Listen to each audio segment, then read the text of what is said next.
जय माता दी। मेरे सभी प्यारे दोस्तों, मैं लक्ष्मी शर्मा बड़ों को चरण स्पर्श, छोटों को प्यार और बराबर वालों को दिल से नमस्कार करती हूँ।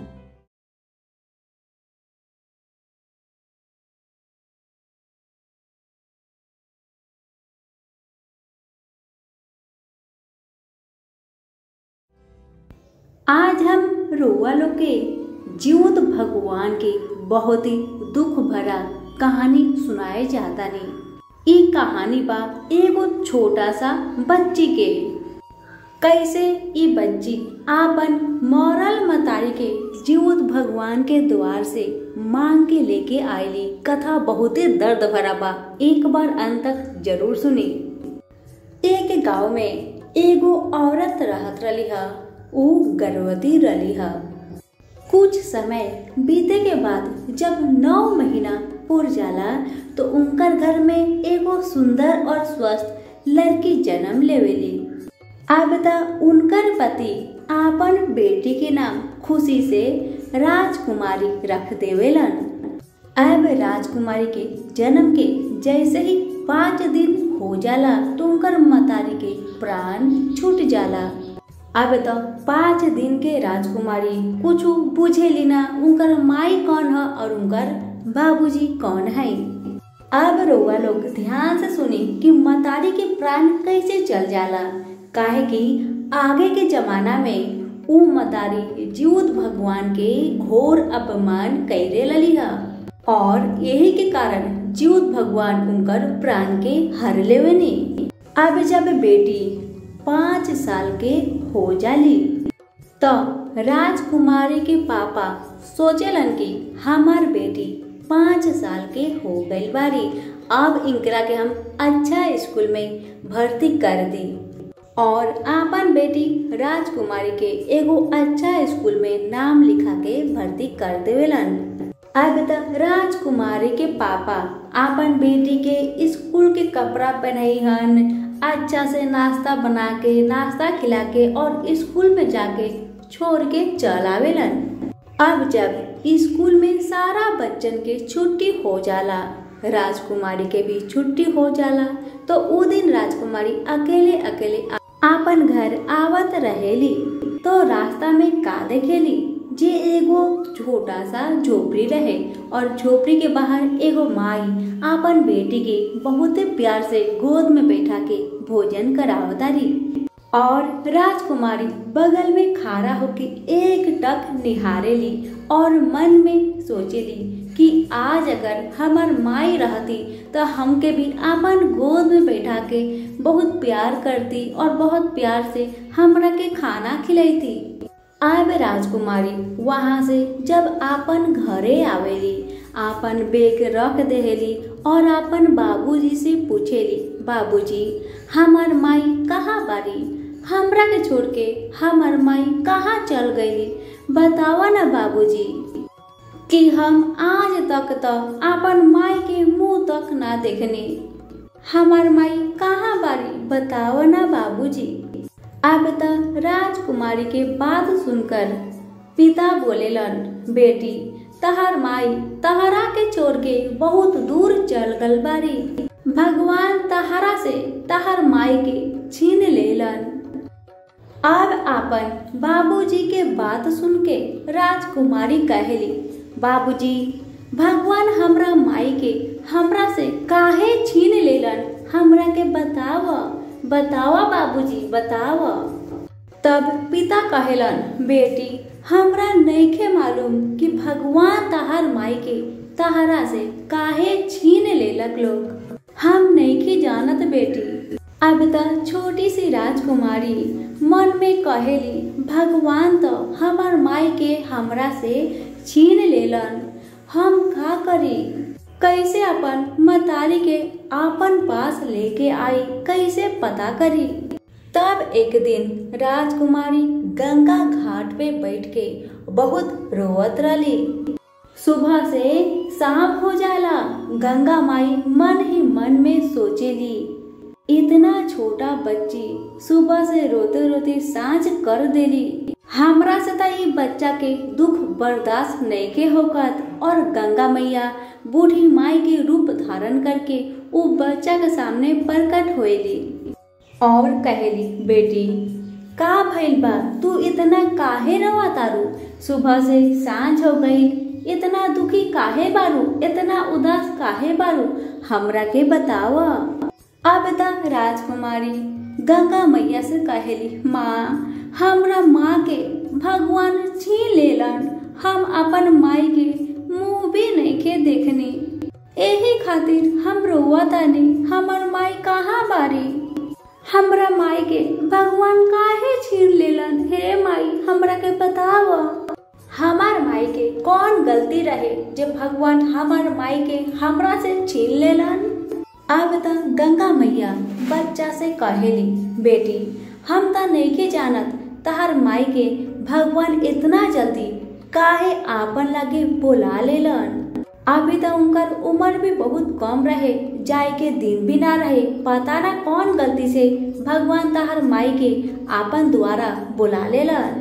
हम नहीं जानत बेटी, हम नहीं जानत, लेकिन हमके लागता तहर माई जरूर कोई बहुत बड़ा गलती कैले बारी, यही कारण भगवान उनकरा के तहार से छीन लेले बानी। नाले भगवान इतना छोटा बच्चा के माई के कभी आपन द्वारे ना बुलावेलन, जरूर उनका से कोई गलती भइल बा।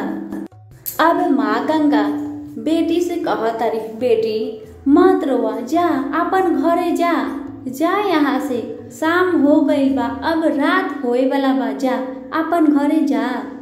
गंगा घाट से राजकुमारी रोते रोते आवतारी अपन घरे, तो रास्ता में का देखेली जे एगो गुब्बारा वाला ढेर सारा गुब्बारा लेके बेचत रहलन। गुब्बारा वाला भैया सारा गुब्बारा के फुला फुला के रस्सी में बांध के रखले रहलन।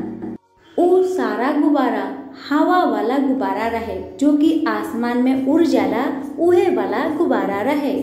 अब राजकुमारी गुब्बारा वाला भैया के लगे जाके कहेली, हे भैया इस सारा गुब्बारा के रस्सी में बांध के काहे रखले बारा, हमरा के बताव। राजकुमारी की बात के सुन गुब्बारा वाला भैया कहेलन, ए बहिना हम ई गुब्बारा के सूता में बांध के इसलिए रखले बानी कि अगर ई गुब्बारा ई सूता से छूट जाई तो छूटे के बाद ई गुब्बारा आसमान में चल जाई। तो राजकुमारी कहेली, हाँ भैया ई गुब्बारा आसमान में चल जाई। तो गुब्बारा वाला भैया बोलेलन, हाँ बहन गुब्बारा आसमान में चल जाई। अब राजकुमारी कहेली, भैया अगर हम ई गुब्बारा में कुछ लिख के आसमान में छोड़ देम तो का ई गुब्बारा भगवान के द्वारा में चल जाई। तब गुब्बारा वाला भैया कहेलन, हाँ बहन जरूर भगवान के द्वार पर जरूर जाई। अब राजकुमारी फिर गुब्बारा वाला भैया से कहेली कि भैया ई गुब्बारा का हमार माई के खबर लेके चल आई। हाँ बहन गुब्बारा तहर माई के खबर लेके चल आई। अब राजकुमारी गुब्बारा वाला भैया से कहेली, भैया हमरा के कुछ गुब्बारा दे द। तब गुब्बारा वाला भैया कहेलन, बहन हम जे तहरा के गुब्बारा दे हैं ओमे तो कुछ पैसा तहरा के दे के तो पड़ी हमके, तब नु हम तहरा के गुब्बारा दे हैं। तो राजकुमारी गुब्बारा वाला भैया से कहेली, हाँ भैया हमरा के 5 गो गुब्बारा दो, हम तहरा के 5 गो गुब्बारा के पैसा दे दे हम। अब गुब्बारा वाला भैया राजकुमारी के 5 गो गुब्बारा दे देवेलन। अब राजकुमारी 5 गुब्बारा लेके आपन घर में चल आवेली और 5 गुब्बारा में का लिखेली कि भगवान हमार माई के तू काहे छीन लेला। 5 गुब्बारा में यह बात लिखेली कि भगवान हमार माई के तू हमसे काहे छीन लेला। यह बात बोल बोल के सारा गुब्बारा में लिखेली और गंगा घाट पे जाके सारा गुब्बारा के आसमान में छोड़ देवेली।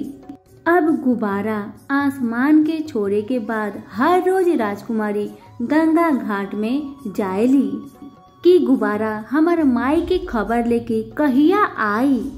हम तो गुब्बारा के यही जगह में छोड़ले रहनी हाँ तो खबर भी तो गुब्बारा यही जगह में ही लेके आई, यह गंगा घाट में ही लेके आई।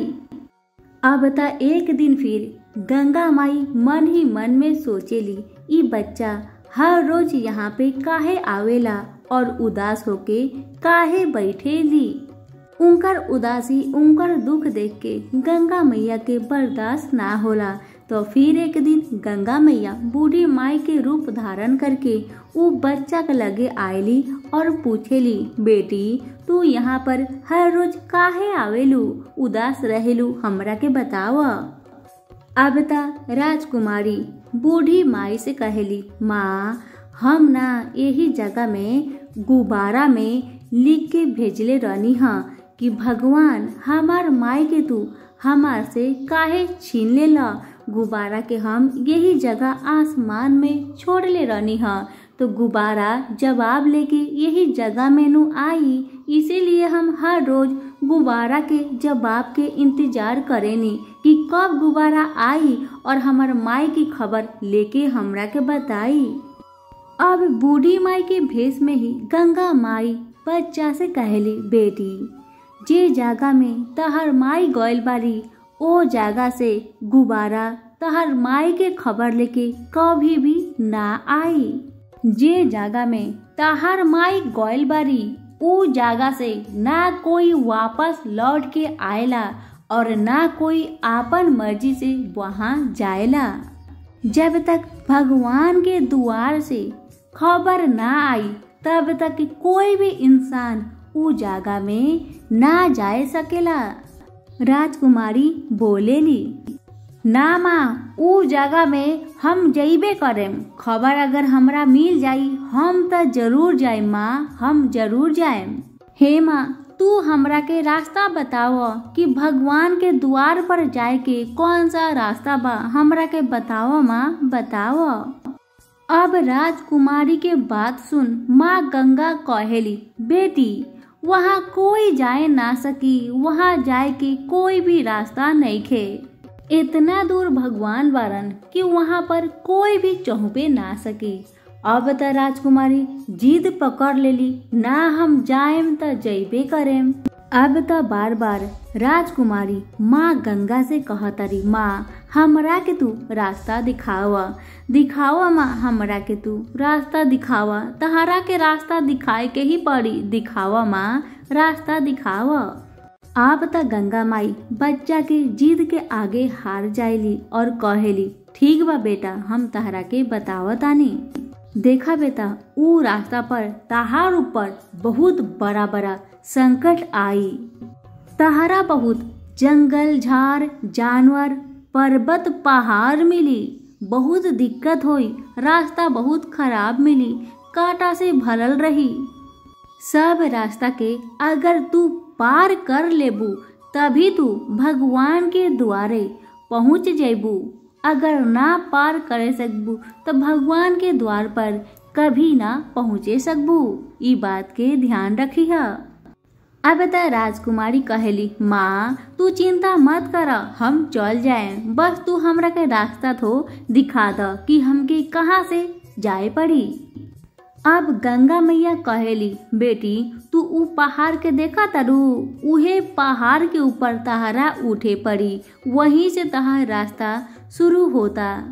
अब त राजकुमारी मन में जिद ठान लेली कि हम भगवान के द्वार पर जरूर जाएम और आपन माई के आपन साथे लेके ही आएम। अब त राजकुमारी चढ़ देली पहाड़ पर, पहाड़ पे चढ़ेली, जंगल झाड़ से होके जाए लगेली। 5 साल के राजकुमारी के गोर फाट फाट के खून से लथपथ हो गईल बा, लेकिन बच्चा हार नइखे मानत, बच्चा आगे बढ़ते जाता रही। कुछ दूर आगे जब राजकुमारी बढ़ जाली तो का देखेली, राजकुमारी देखेली कि एगो बहुत बड़ा चिऊटा, काला रंग के बहुत बड़ा चिऊटा, जिनकर दुगो बड़ा बड़ा सूर बा, जो चिऊटा इधर से आवता और उधर से एगो बहुत बड़ा हाथी भी आवता। अब राजकुमारी अपन मन में सोचा तारी कि अगर ये चिउटा के देह में अगर हाथी आपन लात रख दिहन त ई चिउटा तो मर जइहन। तो राजकुमारी उ चिउटा के बचाए खातिर अगल बगल में ताकेली तो देखेली एगो बड़ा ढकनी गिरल रहेला। तो उहे ढकनी से उ चिउटा के ढक देवेली और ढके के बाद एक किनार में राजकुमारी खड़ा हो जाली और हाथी सीधे रास्ता धके चल जाला। उ ढक्कन के ऊपर हाथी अपन पैर बिना रखे सीधे रास्ता पकड़ के चल जाला। जब हाथी चल जालन त राजकुमारी ढकनी हटा के उ चिउटा से कहेली कि हे चिउटा महाराज, अब तू सुरक्षित बारा और अब तू जा, तहार कोई भी तकलीफ ना होई। लेकिन वो चिउटा ना रहलहन, उ तो यमराज भगवान के दूत रहलहन जे आपन भेष बदल के आयल रहलहन। अब तो यमदूत आपन असली रूप में प्रकट हो जालन। अब तो यमदूत राजकुमारी से कहेलन, हे बेटी, तू यहाँ तक कैसे आ गईलू? तो राजकुमारी कहेली, हम आपन माई के लियाए जातानी। हमार माई के भगवान जी छीन लेले बारन। हम भगवान के द्वार पर जातानी आपन माई के लिवावे खातिर। अब त यमदूत राजकुमारी से कहेलन, बेटी, कोई भी अगर भगवान के द्वार पर चल जाला तो वापस कभी लौट के ना आएला। तू कैसे जेबू भगवान के द्वार पर? तहर माँ के तो भगवान ले बारन, तहर माई के तो मृत्यु हो गईल बा। तो राजकुमारी यमदूत के बात सुन के कहेली, ना, इतना जल्दी हमार माँ के मृत्यु काहे भल? भगवान हमार माँ के हमार से काहे छीन लेलन? छोटा ही उम्र में भगवान हमार माँ के छीन लेलन काहे? हम तो अभी 5 साल के ही बानी। हमरा के पालन पोषण करी, के हमरा के पोसी, के हमरा के देख रेख करी? हम तो आपन माई के आपन साथे ही लेके ही जाएम। अब त राजकुमारी बहुत जिद करतारी। अब राजकुमारी यमदूत से पूछेली कि तू के बारा, हमरा के बताव। तहार रूप तो बहुत डरावना बा, तू के हरा? राजकुमारी के बात सुन के यमदूत कहेलन, हम यमदूत बानी। जब कोई के मृत्यु हो जाला तो हमें जाइनी ओकर प्राण के लेके आवेनी। अब त यमदूत के बात सुन के राजकुमारी कहे लागेली, ओ तो तूहे हरा जे सब कोई के मुआ के ओकर प्राण के भगवान के द्वार पर लेके चल जाला। हाँ बेटी, हमें सबके प्राण के उठा के ली आवेनी। तो तू है हमरो माई के प्राण के उठा के लियाल होई बा, बतावा? हाँ बेटा, हो सकेला हमें तहर माई के प्राण लेके आयल होके। राजकुमारी के मतारी के जीवित भगवान एगो गुफा में रखले रहेलन, काहे कि राजकुमारी के माई के जिए के अभी और दिन लिखल रहे। राजकुमारी के माई के एके गो भूल के कारण उनकर उतना शास्ति मिलल रहे। अब त यमदूत राजकुमारी के लेके चल जालन महादेव के सामने। अब यमदूत भोलेनाथ से कहेलन, देखी भगवान, ई बच्चा मृत्यु लोक से यहाँ पर बहुत कष्ट सह के आपन माई के खोज में आइल बाड़ी।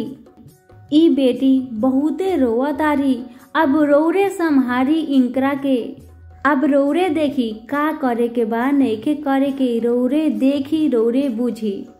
अब भोलेनाथ राजकुमारी से कहेलन, बेटी, तू यहाँ तक कैसे आ गईलू ह? यहाँ तक तो कोई भी ना आवे सकेला, तू कैसे आ गईलू ह, बतावा?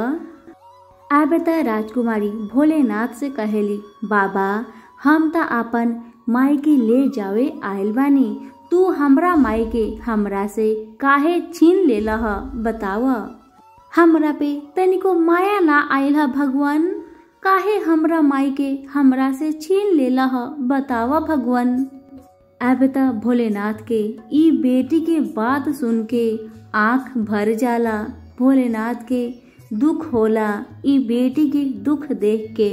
भगवान भी रो देवेलन। अब भोलेनाथ राजकुमारी से कहेलन, बेटी ताहार माई एक जमाना में जीवत भगवान के अपमान कैले रही ह। ताहार माई के गलती के हम बताओ तनी, ध्यान से सुनी ह। एक जमाना के बात बा कि ढेर सारा औरत लोग मिलके जीवत भगवान के पूजा करत रहे लोग और झिंगुनी के पत्ता में जीवत भगवान के भोजन देत रहे लोग। ताहार माई कहत रही कि कोई भगवान झिंगुनी के पत्ता में तेल और खरी खाना खाला। ई कौन भगवान हरन कि झिंगुनी के पत्ता में खाना खाएलन? ई त कोई भगवाने ना हरन। ताहार माई के ई बात सुन के जीवत भगवान के क्रोध आ गईल ह। इहे कारण से जीवत भगवान ताहार माई के ताहार जन्म के बाद 2-3 दिन बादे प्राण हर लेवेलन कि एक माँ के हृदय से बच्चा के का होला उहे दिखावे खातिर जीवत भगवान ताहार माँ के प्राण हर लेवेलन। ताहार माई के अभी त मृत्यु लिखले नइखे, उनकर त जिए के लिखल बा। बस उनकर गलती के चलते आज जीवत भगवान के उनकर प्राण हरे पड़ल ह। लेकिन जीवत भगवान ताहार माई के प्राण हरे के बाद भी उनकरा के सुरक्षित रखले बारन। अब भगवान राजकुमारी की उंगली पकड़ के ले जालन और दिखाएलन, देखा उ कोना में जो औरत बैठल बाड़ी नु उहे ताहार माई बाड़ी। देखा अब उ 5 साल के बेटी गुफा के अंदर ढूक के आपन माँ के सीना से पकड़ के रोआ तारी और कहा तारी, माँ तू हमरा के छोड़ के काहे आ गईलू ह माँ? हमरा के छोड़ के काहे अइलू ह माँ? तहार हमके याद ना आवल ह माँ? अब त मतारी आपन बेटी से कहली, बेटी हम नइकी आयल यहाँ पर, हमरा के भगवान उठा के लियाल बारन। अब माँ बेटी गुफा से निकल के आवेला लोग तो जीवत भगवान कहेलन कि देखा जीवत पूजा दुनिया लोग श्रद्धा भक्ति के साथ करेला। सारा दुनिया में माँ के गर्भ में जीवत हमें डालेनी कि हमार त बहुत रूप बा, अनेक रूप बा। हर औरत के पेट में जीव हमें डालेनी और तू जीवत भगवान के अपमान करलू ह। इहे क्रोध से हम तहरा के उठवा लेनी ह। देखा माँ के ममता और बच्चा के ममता का होला, देख बूझ और समझ। अब त राजकुमारी हाथ जोड़ के जीवत भगवान से प्रार्थना करेली, हे भगवान हमार माई आपन गलती खातिर ऐसन कौन परीक्षा दिहन जेकर बाद रउरा खुश होकेम, रउआ परेशान होकेम, कृपा करके हमने के बताई। हमने के रउआ के प्रसन्न करे के हर कोशिश करेम, कृपा करके हमने के बताई। राजकुमारी के बात सुन के जीवत भगवान कहेलन, बेटी ये जीवत पूजा के ताहार माई श्रद्धा भक्ति के साथ करिहन और इहे झिंगुनी के पत्ता में जो घर में भोजन बनी उहे भोजन झिंगुनी के पत्ता में दे के बा और हम उहे झिंगुनी के पत्ता में भोजन करम। और जितना चिल्हो सियारिन बारी सब लोग के भोजन देवे पड़ी। भोजन देवे के बाद ओकरा बाद 24 घंटा तक भूखे प्यासे रहे पड़ी। एक बूंद तक पानी मुंह में ना जाए के चाही। अगर तहार माई ऐसन निर्जल उपवास रखस तब हम प्रसन्न हो जाएम और तहरा माई के हम माफ कर देहेम। अब राजकुमारी जीवत भगवान से कहली, हाँ भगवान हमार माई जरूर करिहन, पूरा श्रद्धा भक्ति के साथ राउर व्रत करिहन। और राजकुमारी के मातारी भी जीउत भगवान के गोड़ के लगे पड़ के कहतरी, हे भगवान हमार भूल के माफ करी, हम राउर व्रत के पूरा श्रद्धा भक्ति के साथ करेम और राउर व्रत के दुनिया भर में प्रचार करेम। हमरा से एक बार गलती से गलती हो गई बा, आप तक कभी भी गलती से भी गलती ना करें, भगवान माफ कर दी हमरा के। आज हमार बेटी के अवस्था देखी, 5 साल की बेटी चल चल के गोर से खून लथपथ बहता, राउर द्वार पर आयल बारी। देखी हमार बेटी इतना दुख सह के हमरा के ले खातिर राउर द्वार तक आ गईली। हमके मालूम बा हमार बेटी के ई शक्ति रौराई देले बानी, नाले हमार बेटी यहाँ तक आज ना पहुँचे सकती। हम तो समझ गए नी राउर परीक्षा के, हे भगवान हमार गलती के माफ करी। अब जीउत भगवान खुद आपन रथ पे राजकुमारी के और राजकुमारी के माई के दोनों जान के आपन साथे ले जाके धरती पर उनकर घर में छोड़ के चलावे नी। हे जीउत भगवान, जैसे रोरा राजकुमारी के माई के प्राण लौटैनी उनकर बच्चा खातिर, वैसे ही जो जो माँ राउर व्रत करेली उनकर बच्चन के रक्षा करे। जे लोग भी हमार ई कथा सुनता उ सब पर आपन कृपा बनाई, उनकर बाल बच्चन के रक्षा करी और हम जे ई राउर कथा दुनिया भर के सुनावतानी, हम पर भी हमार बच्चन पर भी आपन आशीर्वाद बनाए रखी। सभी बोले जीउत भगवान की जय हो। एक गांव में एगो ब्राह्मण और ब्राह्मणी रहत रही है। ब्राह्मण और ब्राह्मणी के कोई भी संतान ना रहे। ब्राह्मण हर रोज लोग से दक्षिणा मांग मांग के आपन संसार चलावत रहन।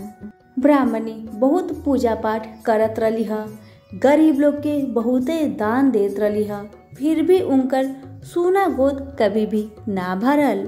एक दिन ब्राह्मण ब्राह्मणी से कहेलन कि सुना तारू, चले के हमने के काशी में जाए के, वहाँ पे यज्ञ कराए के, पूजा पाठ कराए के, का पता काशी महाराज तहरा के कोई संतान दे दे।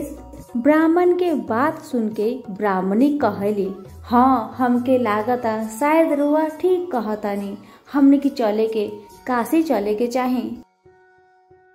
अब तो ब्राह्मणी सारा तैयारी कर लेली काशी जाए खातिर, और जैसे ही काशी जाए खातिर ब्राह्मण और ब्राह्मणी निकले ला लोग, कुछ दूर आगे बढ़ते ही उ लोग के एगो पोखरा दिखेला और उ पोखरा में देखे ला लोग कि ढेर सारा औरत लोग पोखरा में नहात रहे लोग, और नहा नहा के सारा औरत लोग झिंगुनी के पाता में तेल और खौरी देता लोग। अब तो ब्राह्मणी ई सब देख के ब्राह्मण से पूछेली, देखा तनी पता ना ई सारा औरत लोग कौन पूजा करता लोग। अब तो पंडिताइन कहेली, चली ता पूछे के हमने के जी लोग कौन भगवान के पूजा करता लोग। अब तो ब्राह्मणी जाके औरत लोग से कहतारी, ए बहिन तू लोग ई कौन पूजा करतारू आज, जे झिंगुनी के पाता में तेल और खड़ी देतारू लोग, बतावा बहिन कौन भगवान के पूजा है। ए बहिन हमने के जीउत भगवान के पूजा कैले बानी, आज तो हमने के नहाए खाए करतानी और झिंगुनी के पाता में तेल और खड़ी देतानी, और कल तो हमने के सारा दिन और सारा रात उपवास रहे हम लोग, एक बूंद तक पानी मुंह में ना जाई। आज रात के ही हमने के पर पकवान बना बना के भोर में जीउत भगवान के देहेम और हम लोग खाएम, और ओकर बादे हम लोग उपवास रह जाएम।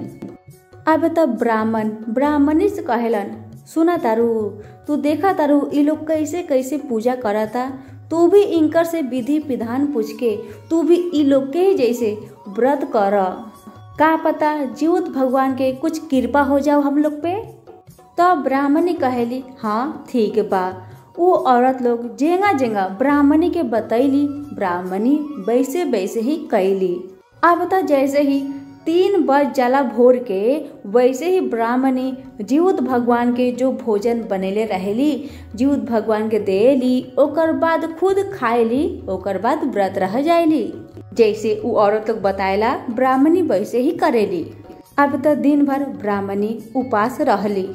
जब घाट पर सारा औरत नहाए गईली लोग, तो ब्राह्मणी भी साथ में चल गईली, नहाएली धोएली। और सब लोग नदी के बगल में ही बैठ के सूता लेके जिउतिया के सूता लेके कलश पे ध के सब लोग कथा सुनत रहे।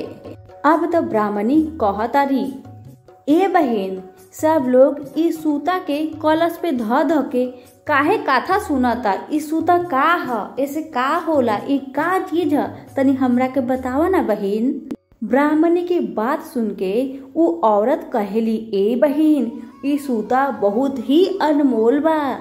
इहे सूता के त नाम जिउतिया ह। जब हमनी के कथा सुनल हो जाई तभी ये हमनी के ई जिउतिया के आपन गर्दन में पहिन ले। बहिन हो, ई जिउतिया बहुत ही अनमोल बा, ई जिउतिया में बहुत शक्ति बा। बहिन, तू ना जानेलू, हमनी के जो बाल बच्चन होला, बाल बच्चन पे जब कोई संकट आएला, आफत आएला, विपत आएला, तभी इहे जिउतिया उ लोग के रक्षा करेला। तभी सारा दुनिया के लोग एक ही बात कहेला, जा ताहर माई आज खर जिउतिया कइले बाड़ी। इहे कारण से आज तू इतना बड़ा विपद से लौट के जीवित आयल बारा। सुनलू बहिन, यही खातिर अपन बाल बच्चा के रक्षा खातिर हमनी के जिउतिया व्रत करेनी और ही जिउतिया के कथा सुने के बाद अपन गर्दन में पहन लेनी। तू जाने लो बहिन, ई जिउतिया जे बा हमनी के प्राण से जुड़ल बा। कैसे? पता के नहीं के पता, आवा हम बतावता नहीं। सुना बहिन, जैसे बच्चा के जब जन्म हो जाला तो हम लोग के छाती में दूध आ जाला, जेके कहल जाला गंगा और जमुना। और हमनी के जे बच्चा के दूध पिलाइनी, वो दूध गंगा और जमुना है। और उहे दूध जब बच्चा माँ के छाती से पिएला तो माँ के ममता बच्चा से जुड़ जाला और बच्चा के ममता माँ से जुड़ जाला। अब जैसे ही कथा सुनल समाप्त होला तो सारा औरत लोग आपन आपन जिउतिया लेके आपन गर्दन में पहन लेला लोग। और जैसे ही बिहान होला वैसे ही ब्राह्मणी पूजा पाठ कर लेली और पारण करेली। पारण करला के बाद जब रात हो जाला तो ब्राह्मणी सो जाली और वही रात के जीउत भगवान उनकर पेट में जीव डाल देनी। अब जैसे ही दिन बीतत जाला और ब्राह्मणी के 3 से 4 महीना हो जाला तो उनकर पेट में बच्चा घूमे लागेला, हाथ लात चलावे लागेला। अब तो ब्राह्मणी ब्राह्मण से कहेली, सुना तनी, हमके ऐसे लागता कि हमार पेट में कुछ घूरता, हाथ लात चलावता। अब तो ब्राह्मणी की बात सुन के बहुत खुश हो गईलन। ब्राह्मण के तो खुशी के ठिकाना ना रहे। अब तो ब्राह्मणी से बोलेलन कि देखा हो, तू जिउतिया व्रत कैली हुआ और जिउतिया भगवान तहार गर्भ में जीव डाल देलन, तहार सोना गोद के भर देलन। अब तब ब्राह्मण और ब्राह्मणी बहुत खुश होके ला लोग, मन ही मन में जीउत भगवान के कोटि कोटि प्रणाम करेला लोग। अब तो समय बीतत जाला। समय बीतते बीतते जब 9 महीना पूरा हो जाला तो ब्राह्मणी एगो सुंदर पुत्र के जन्म देली। अब तब ब्राह्मण और ब्राह्मणी मिलके अपन बेटा के पालन पोषण बहुत अच्छा से करेला लोग और बेटा जो भी मंगियन कैसे भी करके माई बाप ओके पूरा करत रहलन। अब तो बच्चा पढ़े लिखे लाग गईलन। ऐसे करते करते समय बीतत गल और बच्चा बड़ा हो गईलन और वो बच्चा के नाम रहे चंदन। अब एक दिन ब्राह्मणी ब्राह्मण से कहेली, सुना तानी, हमनी के बेटा चंदन बड़ा हो गईल बारन, एगो अच्छा लड़की देख के उनकर बियाह कर दे के चाही, हमनी के भी तो उम्र होते जाता। तो ब्राह्मण कहेलन, हाँ तू ठीक कहा तारू, चंदन के बियाह कर दे के चाही। अब त चंदन के माई बाप अच्छा लड़की देख के चंदन के पूरा धूमधाम से शादी बियाह कर देला लोग। चंदन के शादी भइला जैसे ही महीना दिन बीत जाला वैसे ही ब्राह्मण के मृत्यु हो जाला। अब त खाली बच गईली ब्राह्मणी यानी कि मतारी बच गईली। मतारी के भी तो उम्र हो गई रहे। यही दिन बीतते बीतते एक दिन मतारी भी बिस्तर में पड़ गईली। उनकर भी तबीयत खराब हो गई। अब एक दिन मतारी अपन बेटा चंदन से कहेली, बेटा एक गिलास पानी तनी द ना, हमके जोर से प्यास लागल बा। तब बेटा कहेलन, माई तू खुद जाके पानी लेके पी ले, हम ना दे सके। तब मतारी कहेली बेटा से, बेटा हमार तबीयत बहुत खराब बा, हम बिस्तर से उठे नहीं के सकतनी बेटा, इसीलिए हम तहार से पानी मांगा तनी दे दो एक गिलास पानी। इतना माँ के कहे पर भी बेटा एक गिलास तक पानी अपन मतारी के ना देवेलन। माई जैसे तैसे करके एक गिलास पानी लेके पी लेली। अब तमाई बहुत बूढ़ी हो गई रही है। माई के मन बच्चा खानी हो गई रहे। माई अपन बेटा से कहस, बेटा आज तनी हई बनावा ना, आज तनी हऊ बनावा ना, हमके ना बहुत चटपटा खाए के मन करता, तनी बनवा दा ना बेटा। लेकिन बेटा चंदन कभी भी अपन माई के पसंद के भोजन ना बनवेलन। माई तरसते रह गईली एगो अन्न खातिर, कभी बेटा बनवा के ना देहलन अपन माई के।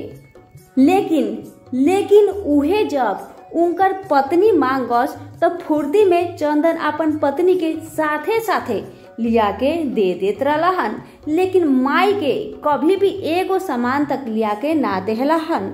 अब तो माई ई सब देख के मन में सोचा तारी और मन ही मन में रोआ तारी, आज हमार ई बेटा हम एक गिलास पानी मंगनी है तो हमार बेटा कहतारन जो न माई तूहे लेके पी ले। आज उनकर पत्नी मांगा तारी जो भी सामान तो फुर्ती में दौड़ दौड़ के लिया के दे देतारन।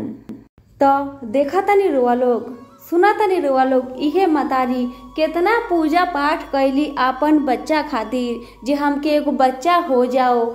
मतारी काशी जाए तक भी तैयार हो गईली, जीवत भगवान का व्रत कैली। उनकरे व्रत से इनकर ई पुत्र प्राप्त भइल और ई बेटा आज बड़ा होके माई के एगो अन्न खातिर तरसावतारन। का ऐसन बेटा के होए के चाही? का यही के संतान के सुख बोलल जाला?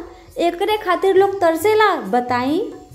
अब त मतारी के जीवन दुख से बीतत जाला। एहंगा करते करते दुख से मतारी के एक दिन मौत हो जाला।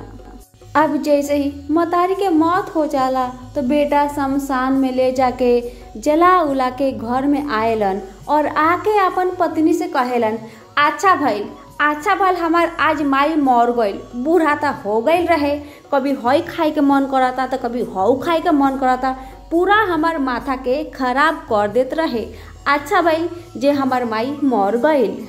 अब त पत्नी अपन पति के सारा बात के पूरा ध्यान से सुना तारी और जब एक दो दिन बीत जाला तो चंदन अपन पत्नी से कहा तारन, सुना तारू आज ना बढ़िया बढ़िया खाना बनाओ, हमके बहुते बढ़िया बढ़िया खाना खाए के मन करता, हमनी के दोनों आदमी मिल के बढ़िया बढ़िया खाना खाए के। तब पत्नी कहा तारी, सुना तारी हमसे ना बनी, रौरा ही जाई तनी बढ़िया बढ़िया खाना बनाई तो हम और रौरा मिल के खा ले के। पत्नी तो खाना बनौली ना, बेचारा चंदन खुदे बनावेलन और दोनों जन मिल के खाना खाएला लोग। अब तो चंदन के मतारी तो हईले नहीं की तो चंदन अपन मेहरारू के कहियन, तनी हई कर दना, तनी हऊ कर दना। लेकिन पत्नी तो कोई बात सुनते ही नहीं की, चंदन के कोई अरहावल काम करते ही नहीं की। एक दिन पत्नी गुस्सा होके अपन पति से कहेली, जे बेटा अपन माई के ना भइल ऊ का हमार होई? कभी ना होई। जे बेटा माई के ना होई ऊ पत्नी के कभी ना होई। जे माई इतना मन्नत कैली, इतना पूजा पाठ कैली एगो संतान खातिर, आज उहे संतान एक गिलास पानी के बिना अपन मतारी के मुआ देलक, तौने बेटा हमार का होई? कभी ना होई। अब त चंदन के पत्नी भी चंदन के व्यवहार देख के उनकरा के छोड़ के चल जाली।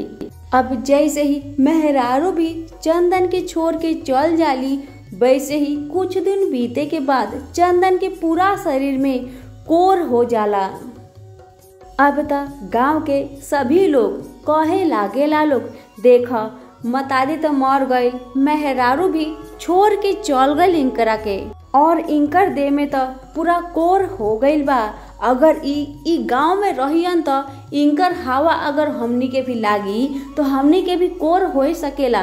इसी कारण से इनकरा के ई गांव से ढकेल के निकाल दे के चाहिए। अब तक गांव के सभी लोग मिलके चंदन के गांव से बाहर निकाल देला लोग। अब तक चंदन के लगे जो पैसा रहेला उहे पैसा मुट्ठी में लेके जंगल में जाके रहे लागेलन, और जंगल में ही पूरा रोएलन। अब उ बेटा के अपन माई याद आवेली। बेटा अपन माई के याद कर कर के बहुत रोएलन। मन में सोचेलन, हम जो भी बचपन में मंगनी हमार मतारी कैसे भी करके लिया के हमरा के देत रही है।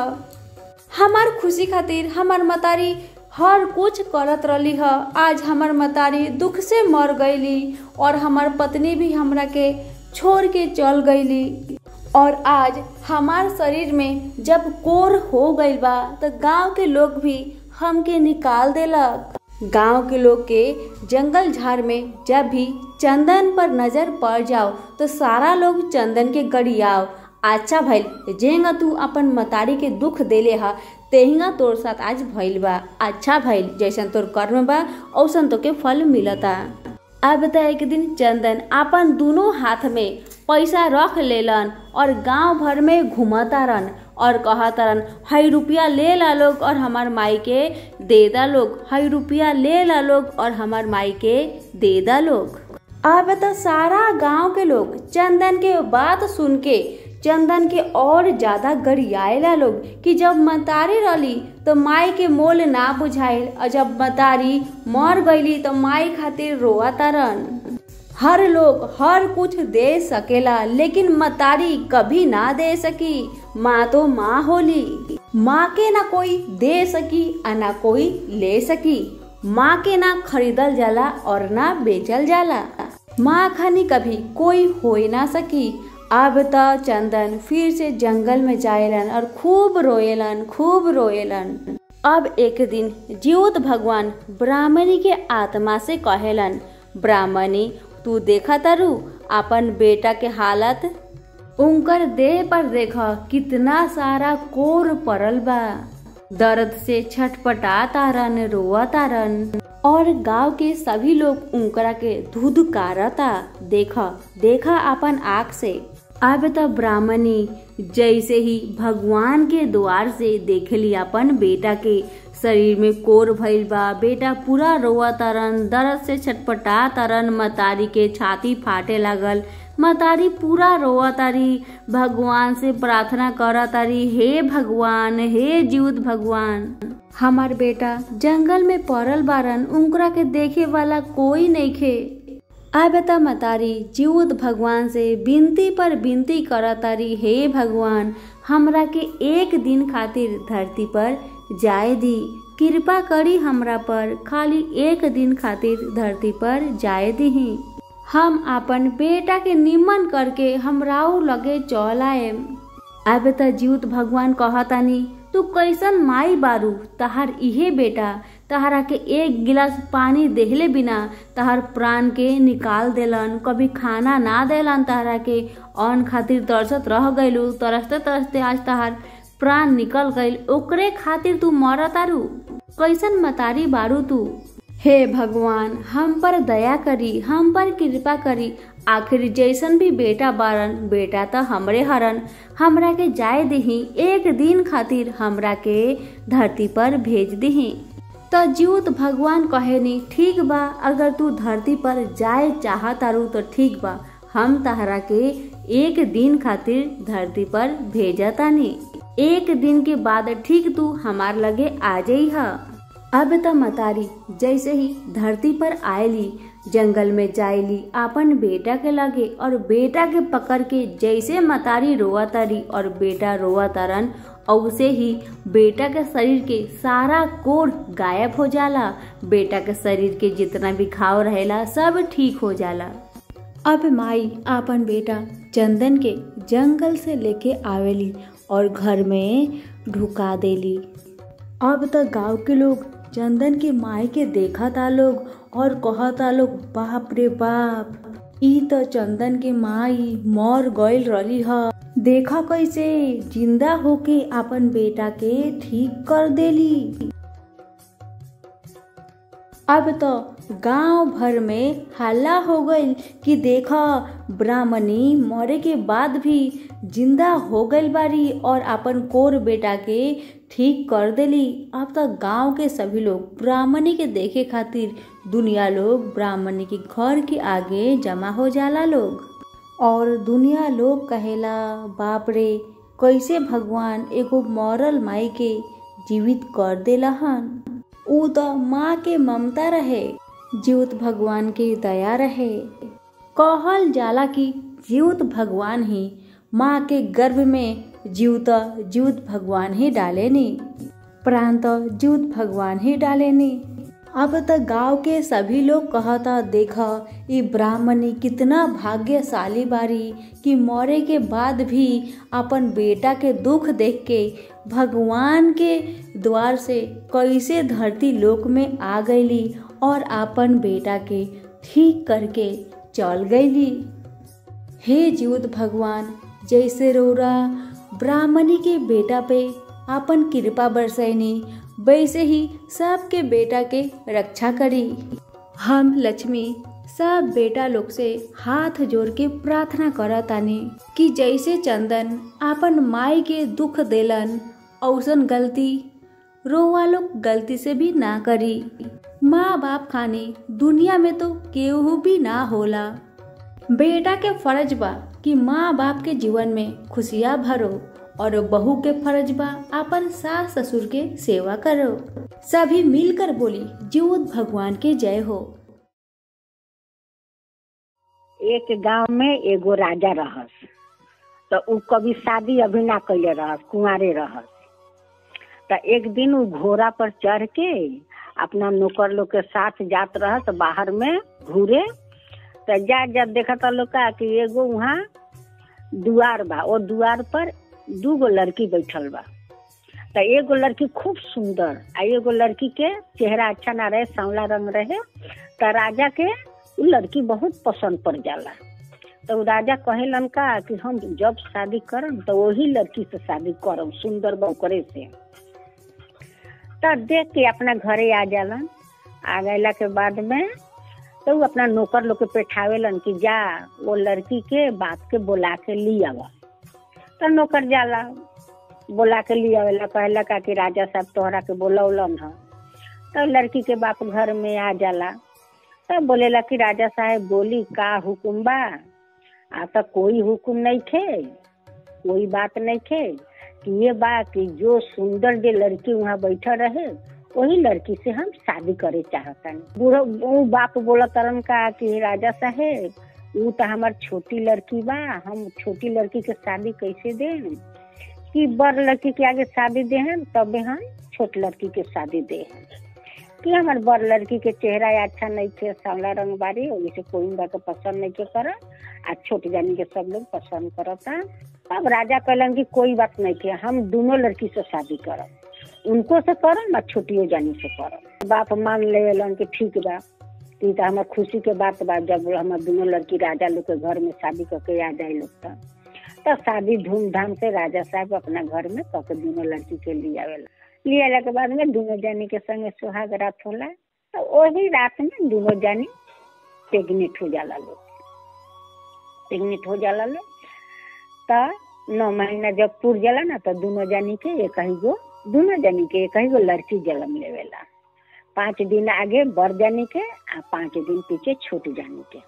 राजा साहब बोलेलन का कि नौकर के कि जा बुला के पंडित जी के लिए आवा कि हम अपना लड़का सबके नामकरण करम। कि नामकरण करम या बोला के ले आओ। तो पंडित जी आवेलन तो बोलेलन कि लड़की सब तो अच्छा बा कनी के आए कि लड़की सब अच्छा दिन पर जन्म ले ले बाटे। नामकरण हो जाला। नामकरण जब हो जाला तब पंडित जी के दक्षिणा उछिना लेके चल जाला। तो उनकर बड़ जानी के बेटी के नाम पड़ेला डोलन आ छोट जानी के बेटी के नाम पड़ेला चंपा। तो चापा या डोलन तो नाम उम धरा जाला। जब ऐसे वो लोग के पोषण पालन होके लागेला करते करते जब 5 साल के दोनों जानी हो जाला लोग, छोट जानी कहे लिखा कि राजा साहेब इन दोनों लड़की के स्कूल में भर्ती कर दी, दोनों पढ़ सब। तब राजा कहलन कि ठीक बा हम भर्ती कर दे हम। तो छोट जानी कहे लिखा इनकर तनी सुंदर पर ना घमंड बेसी रहेला, सुंदर उहो रहली, उनकर बच्चों सुंदर रहेला, बेटी ठो सुंदर के ऊपर उनकर घमंड बेसी रहेला। तब का करेली का कहली कि देखी कि डोलन के ना जो देखम छोटा मोटा स्कूल वो में उनका के भर्ती करम, आ हमार बेटी के चापा के जो अच्छा सबसे स्कूल होके वही में भर्ती करम। अब तो राजा छोट जानी के बात सुने लगलन। अब बड़ जानी खूब सीधा साधा एकदम ठंडा दिमाग के उ कुछ ना बोलस। तो कुछ ना बोली और ये छोटे जानी जा कहत है राजा माने करत और उनके बात मानत। तो बड़ जानी के बेटी के एकदम से छोटा स्कूल में भर्ती कर देलन आ छोट जानी के बेटी के बहुत अच्छा स्कूल में भर्ती कैलन। तो दोनों बहन लागल लोग पढ़े जाए लोग। जब वो लोग के परीक्षा होखे तो परीक्षा में छोट जानी के बेटी 0 लेके आवस आ बड़ जानी के बेटी उ बेचारी नंबर अच्छा लेके आवे। ऐसे करते करते कुछ दिन बीत गए। तब छोट जानी कह तरीके हैं अपना बच्चा के हम अपना बेटी के इतना सुंदर स्कूल में भर्ती कैनी फिर भी हमार बेटी नंबर नहीं के उठावा और ओकरा के अपना गलत स्कूल में हम भर्ती कैनी फिर भी नंबर इतना अच्छा न दिया। यहाँ करते करते जब पढ़ते जब माध्यमिक लोग परीक्षा देलक लोग तो छोट जानी के बेटी 0 लेके आईली या बड़ जानी के बेटी मेडल लेके आईली। अब तो छोट जानी के जलन ध लेलक कि है अपना हम एथी करतानी अपना अच्छा से पढ़ावतानी फिर भी 0 लेके आवता हमार बेटी और मेडल लेके आए। अब तो छोट जानी के जलन ध लेलक। अब वो राजा साहब से कहा तारिका कि देखा बड़ बीबी के भीरी तू बेसी जइबा ना आ बेसी उनका से बात करबा ना। आ दोनों बहिने रहेला लोग फिर भी छोट जानी बड़ी हिंसा करस अपना बहन से। तो उनका से कहा कि बेसी बात उतना करबा हमका चेहरा में अच्छा नहीं खे कि हमरा भीरी बेसी ना रहेला वहाँ चल जाला। यहाँ करते करते तो बड़ बेचारी कुछ ना बोलेला। तो उनका मन में ऐसा हिंसा लागत तब एक दिन तब खी से कहा तरीका कि हम किन्हू के ना पढ़ाए न उनके के पढ़ाए न उनके के पढ़ाए कि राजा साहब एक काम करी कि अब तो लोग 12 हो गए वालो ये दोनों जानी के शादी कर दी। तो राजा साहब तो शादी कर देवेलन दोनों के। तो एगो बड़ जानी के बेटी के खूब गरीब घर में कर देवेलन आ छोट जानी के बेटी एकदम धनी के घर में शादी होला। तो कहली कि हमारी बेटी धनी के घर में जाए या गरीब के घर में जाए।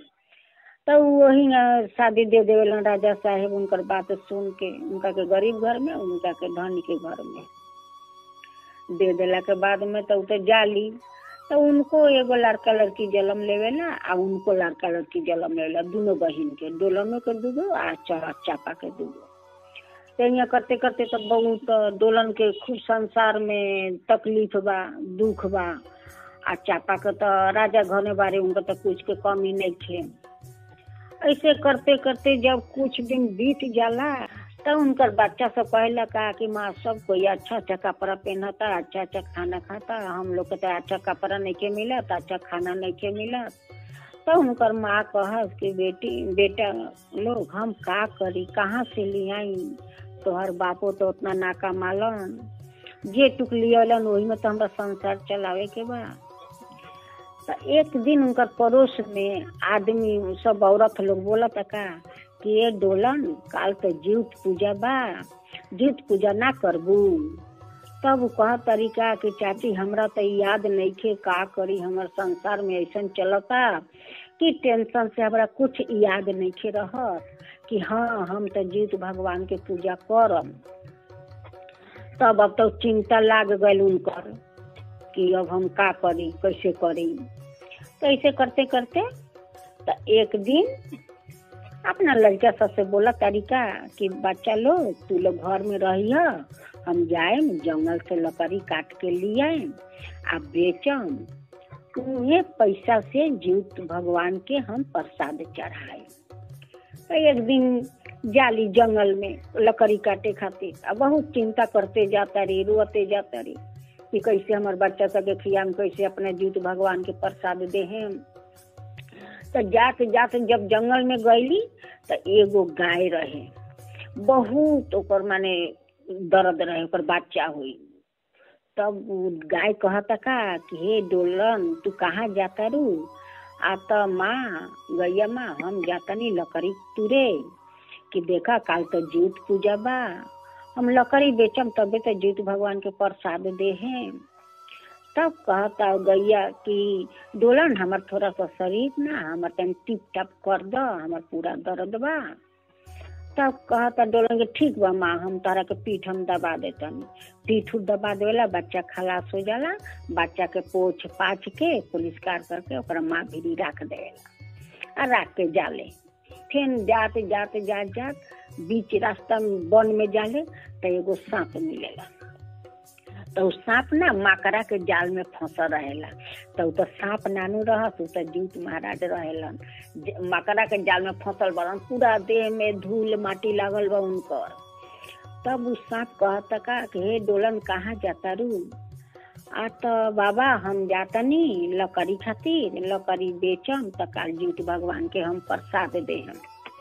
तब उ कहतरन का कि ठीक बा, हमार देखा ना बहुत दिन से जाल में फंसल बानी, देह में धूल माटी लग गइल बा, हम जाल से के लिए नहीं खी सकत, हमरा के मकड़ा के जाल से निकाल दो।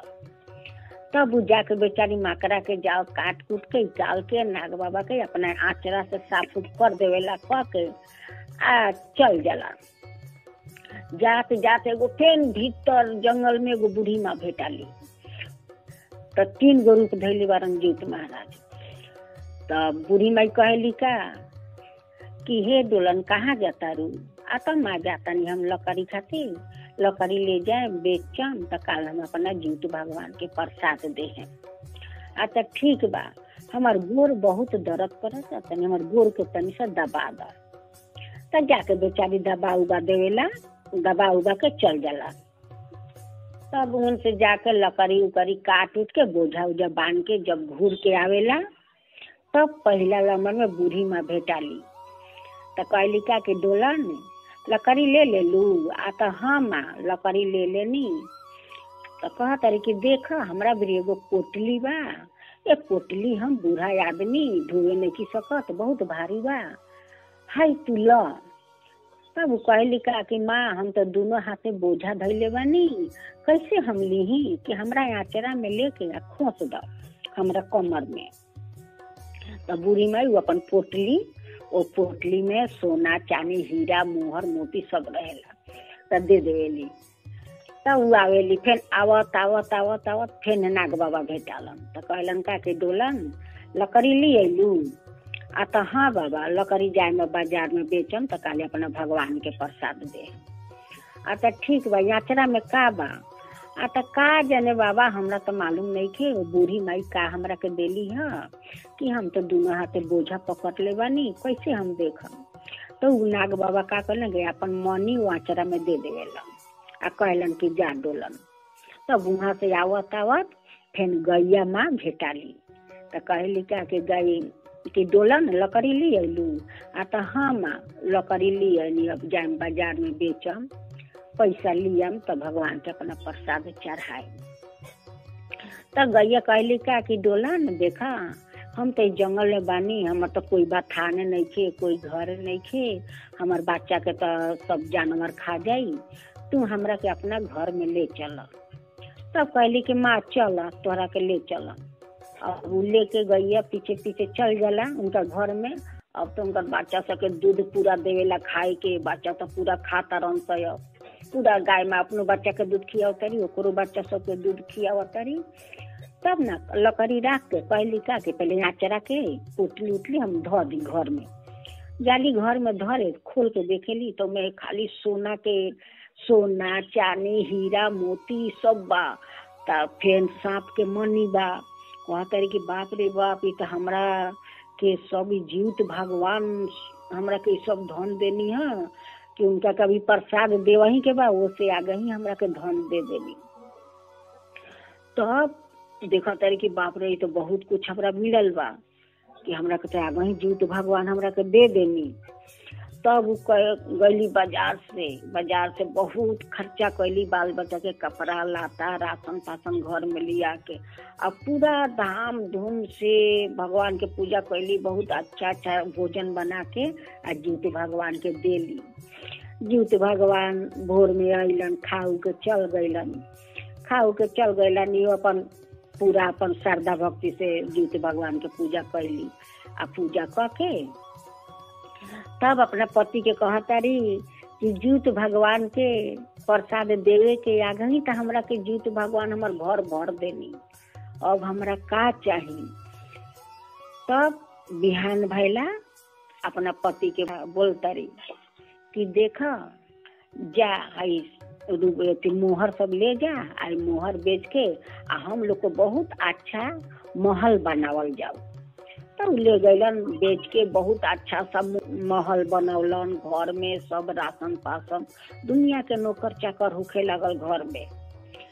तो एक दिन राजा कहतारन कि डोलन के जब से शादी देनी सा तो एक बार तो देखे ना गईनी सा कि डोलन कैसन बा ना बा कि तनी जाई। तब अपने ना जाके अपना नौकर के बैठौलन कि जाके डोलन के तनी घर देखावल उतर डोलन कैसे बा ना बा। तो जाके देखा था नौकर तो वहाँ तो महल चिन्हात नहीं थे। कहता का कि करी महल बा।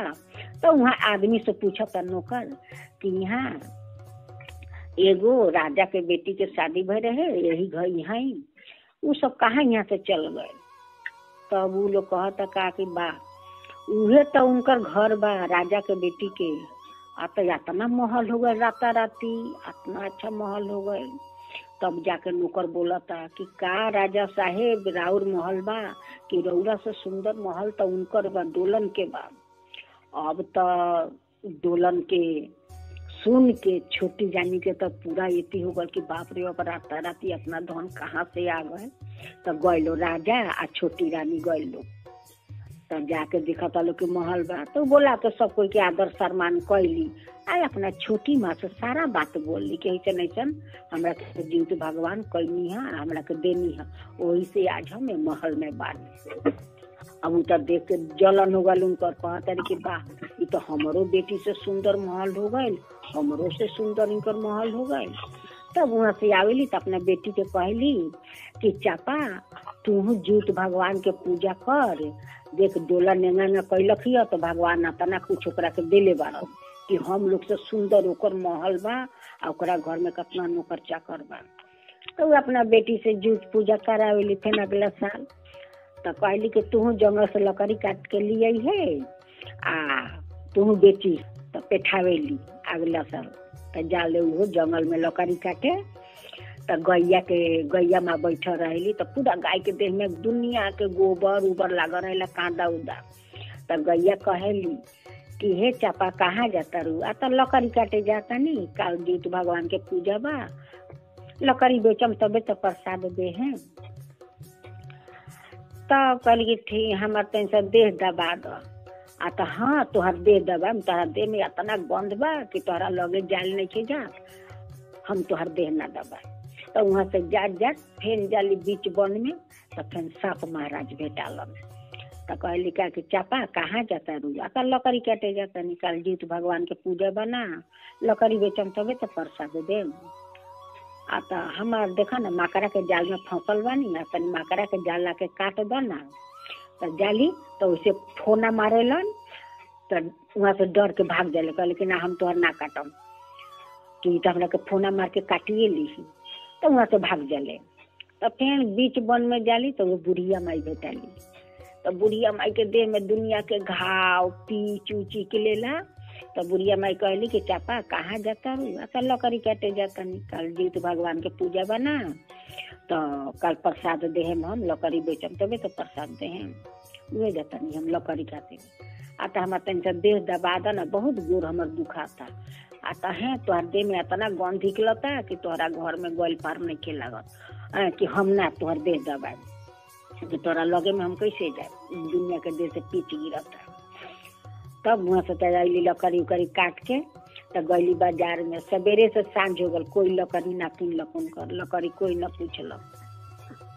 तो सवेरे का कैली का कि अपने दाल भात खा लेलक, खा के आ भूसी के रोटी बना के रख दिलक घर में। तब भोरे अलन जीत भगवान तो कहलन का कि चापा का बनौले बारू? आ तो का बनाए, घर में कुछ बाकी बनाए आए हो जे चोकर के एगो रोटी बना के रख दिले बानी, खा लो।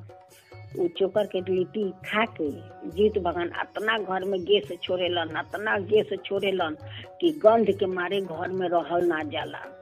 अब उठेली तो गंदगी से घर में रहे नहीं की सकत, कहता कि बाप रे बाप इतना गैस छोड़ले बारन कि घर में गंद से रहल नहीं खे जा। तब वो अपने माँ बाप से कहली कि हम तो जीत पूजा कैनी, बाकी इतना घर में गंदगी बाकी गंदगी से रहल नहीं खे जात। तब तो राजा या रानी जाला लो, छोटी जानी जाली, कहली कि चलो तो देखल जाओ। तो जाके देखे ला लो तो ठीक है, घर में ढुकल पार नहीं खे लागत, पूरा गंदगी भइल बा। तब वो अपना बेटी के लेके आवेली, लेके घर में आवेली। तब बर जानी कहली कि जाक हे जीत महाराज, हमारा बेटी के तो इतना राजे राजा देनी, इतना धन संपत्ति देनी, हम तो बहुत खुश बनी। तो उ तो बहुत खुश बारी, किंतु इनकर मन दुख हो गए। अपन बेटी के अब अपना लगली घर में राखे लगली। तब कह तरीका कि हम लोग सुखे कैनी हाँ, आ डोलन तो दुखे कैली। तो देखा दुखिया के दुख जूत भगवान बुझलन, आ हम लोग सुखे कैनी तो हम लोग के घर में इतना गंदगी दे दिलन, इतना गंदगी कि आज घर में नहीं रहल पार लागत। तब कहता लोग कि हे जीत महाराज, जैसे डोलन के अन्न धन देनी वैसे सारा दुनिया के अन्न धन दीही, आ सब पर अपन दया बरसाई, अपन कृपा बरसाई हे जीत भगवान। हमार ई कथा जितना भी लोग सुना तनी सब पर अपन कृपा बरसाई, सभी लोग के मन्नत के पूरा करी हे जीवित भगवान। और ई जे कहानी हमने के सुनाओ तनी, हमने पर भी अपन कृपा बरसाई। सभी बोली जीवित भगवान के जय हो। चली कथा सुने के। एक गांव में ब्राह्मण रहे लोग, दोनों पति पत्नी रहे लोग, उनकर कोई संतान ना रहे, किंतु वो ब्राह्मण रोज दक्षिणे मांगत, रोज दक्षिणे मांग के उनका संसार चलत रहे। चलत चलत आ बहुत उनकर पत्नी पूजा पाठ करस, बहुत भिको भिकार के उहो दान करस कि हमारे एहू से हमारे यदि संतान भगवान देश। यहाँ करते करते कुछ दिन बीत जाला, फिर भी भगवान उनकर के माने संतान ना देवेलन। तो एक दिन पंडित जी कहेलन का हो पंडिताइन, चले के काशी में जगो उगो बहुत पांडा उंडा रहेला लोग, वहाँ जगो उगो कराम सब। तो का जाने काशी महाराज हम लोग के संतान दे। तो कहली कि हाँ स्वामी ठीक बा चले के। तो जाए के रेडी कर लेवेला लोग। जब घर से निकलेला लोग कुछ दूर जाला लोग, तो एगो पोखरा मिलेला। वो पोखरा में देखेला लोग कि बहुत औरत लोग नहाता, आ नहा के आ झिंगुनी के पत्ता पर खरी या तेल देता तेल। तब पंडिताइन कहली पंडित जी से कि का जी देखी ना पोखरा में कितना औरत लोग नहाता, का जाने कौन भगवान को लोग पूजा करता, कि चले के तब पूछल जाओ। तो जाला लोग तब पूछेला कि तो कहली कि हे बहिन ये कौन भगवान के रउरा लोग पूजा करता नहीं, आ झिंगुनी के पत्ता पर तेल खरी देता नहीं। तब वो लोग कहेला लोग का कि हे बहिन ये तो जीत भगवान के पूजा हम लोग करता नहीं, आज तो हम लोग नहा खाता नहीं, नहा के आ तेल खरी देता नहीं, आ कल तो हम लोग 24 घंटा उपास रह, ना हम लोग के मुंह में गो लकड़ी जाइए, ना कुछ हम लोग काटा काटी करम, आ सारा दिन हम लोग निर्जल हम लोग उपास कि आज के रात में हम लोग जीवित भगवान के देह हम लोग खाए के पर पकवान बनी आ उहे खान से आ वो में से जीवित भगवान के हम लोग सवेरे दे है ना दे के हम लोग उपास। तब वो कहली का कि ठीक बा। तो हाँ, तो उनका पति बोलन का कि देखा जैसे जैसे वो लोग करता लोग वैसे वैसे तू कर। तो कहली कि हाँ ठीक बा। तो लोग जगह जगह बतौलक, लोग कैली सवेरे जीत भगवान के खाए के देली, खाए कूद दे के आ उपास रहली। उपास सारा दिन रहली। जब घाट पर गए लोग नहाए लो धोआए लो, नहा के सब कोई बैठल बा आ वहाँ जीवतिया ले लेके सब कोई वहाँ धैले बा ध के आ बैठ के कथा सुनता। तो कहा तरीका कि ये बहिन ई सूता ई का जिनिस होला आ काहे खातिर यहाँ सूता रखा था सबे कोई रख आ। तो ये बहिनी सूता तो बहुत अनमोल बा। ई सूता के तो नाम जीवतिया है कि जब हम लोग के काथा शेष हो जाई तब हम लोग जीवतिया अपना गर्दन में पहन कि ई जीवतिया तो बहुत अनमोल बा कि जीवतिया में बहुत शक्ति बा कि हम लोग के जे बच्चा जे बच्चा होला तो हम लोग के बच्चा बड़ा होके कहीं लड़ाई पर जाला, भाई कहीं संकट में पड़ जाला। तो यही जीवतिया के चलते हम लोग के बच्चा लौट के आ जाला। तो आदमी कहेला का कि जा तोर माँ खर जीवतिया कैले बा वही से तोर बच्चा लौट के आ गए है। तो वही खातिर ये सूता हम लोग काथा सुनल हो जाई तो हम लोग अपना अपना गर्दन में कि ई सूता हम लोग के बच्चा के बहुत रक्षा करी आ हम लोग के प्राण है कि जैसे हम लोग के जे गंगा जमुना बहेला हम लोग जे बच्चा के दूध पियाइला तो दूध किंतु गंगा जमुना है। और वो बच्चा जब दूध पिएला तो माँ के ममता बच्चा से जुड़ जाला, बच्चा के ममता माँ से जोड़ जाला माँ के साथ। तब तो गर्दन में पहन लेली, बिहान भैला पूजा पाठ कर लेली, बिहान भैला पारण करेली। तो पारण कैला के बाद में रात में वही रात में जीवित भगवान उनका के पेट में जीव डाल दे। जीव भगवान डाल देवेलन उनका पेट में। कई दिन बीत जाला तब घर माने पेट में घूरे। तो कहेली कि का जी देखी ना हमारे पेट में कुछ घूरता। तब पंडित जी तो खूब खुश होइला कि जाना तारू तोहरा के तो जीव तो भगवान तहरा के तो पेट में जीव डाल देलन, संतान दे देलन। उहे तो संतान घूरता पेट कि उहे संतान तो पेट में। तब तो बहुत खुशी भइलो। पंडिताइन बहुत खुश बालो कि जाके जीवित महाराज तो हमरा के तो इतना दिन के बाद तो हमरा के पेट में संतान तो देलन।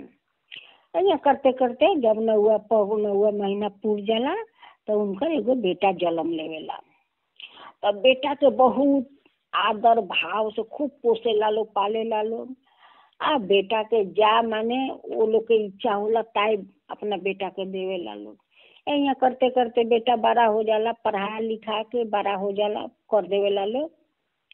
तो कैला के बाद में तो कहे लालो का तो पंडिताइन कहेली कि का जी हम लोग को तो बयस भइल जाता कि हम लोग को चंदर के बियाह कर देवे के कि उनका के शादी कर देवे के। तो पंडित जी बोलने कि हाँ ठीक है कहता रू बेटा को तो शादी कर देवे के चाहिए। तो लोग अच्छा लड़की देखू के अब बहुत धूम धड़ाका से अपना बेटा के शादी करा दे।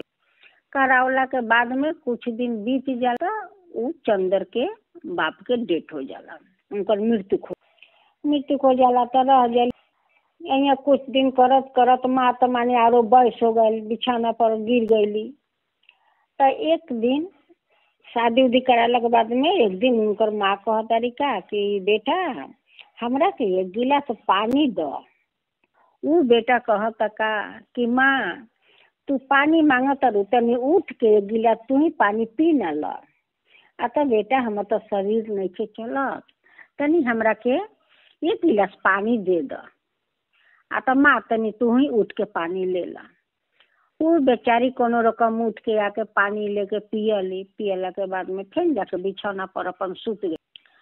तब बूढ़ा आदमी के मन कहस कि बेटा हमरा ना ई आज खाए के मन करता, बेटा हमरा ऊ खाए के मन करता। मांगस बेटा तो देवे ना। आ उहे उनकर पत्नी मांगस कि हई हमरा के आंद हऊ आंद। ऊ संगे संगे ऊ अपना पत्नी के सामान आन के दे दे। तब माँ कहस का कि देखा आज पत्नी मांगता तो बेटा सब कुछ देता, आज हम एक गिलास पानी मांगता नहीं तो बेटा कहता का कि माँ पानी तू ही ले ला। तो देखा यही बेटा खातिर हम कितना जगो कहनी, कितना पूजा पाठ काशी जाए पर तैयार। आज हम गईनी जीवित भगवान हमरा मिल गईलन।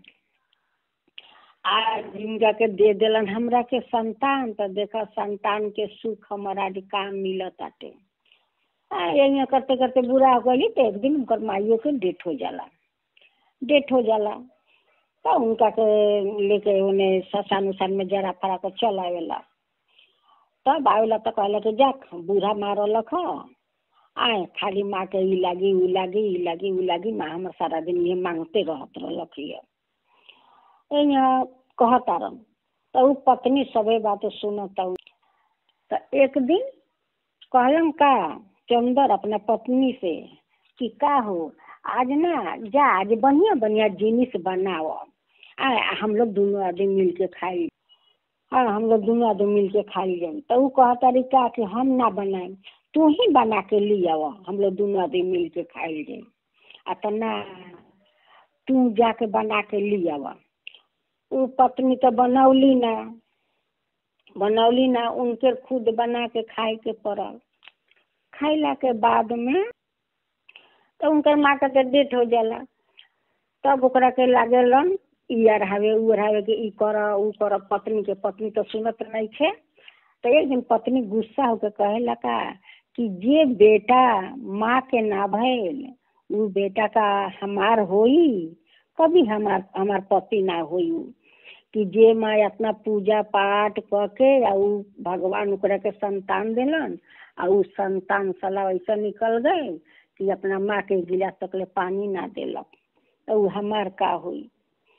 तब ऐसे करते करते माँ तो देते चलिए जाली, मृत्यु के हो जाला। उनकर पत्नी छोड़ के चल जाला। तो उनकर देह में ना सारा देह में कोहरा फूट जाला। चंदर के कोहरा फूट जाला। अब तक गांव वाला आदमी उनका के घर में रहे नहीं के दे।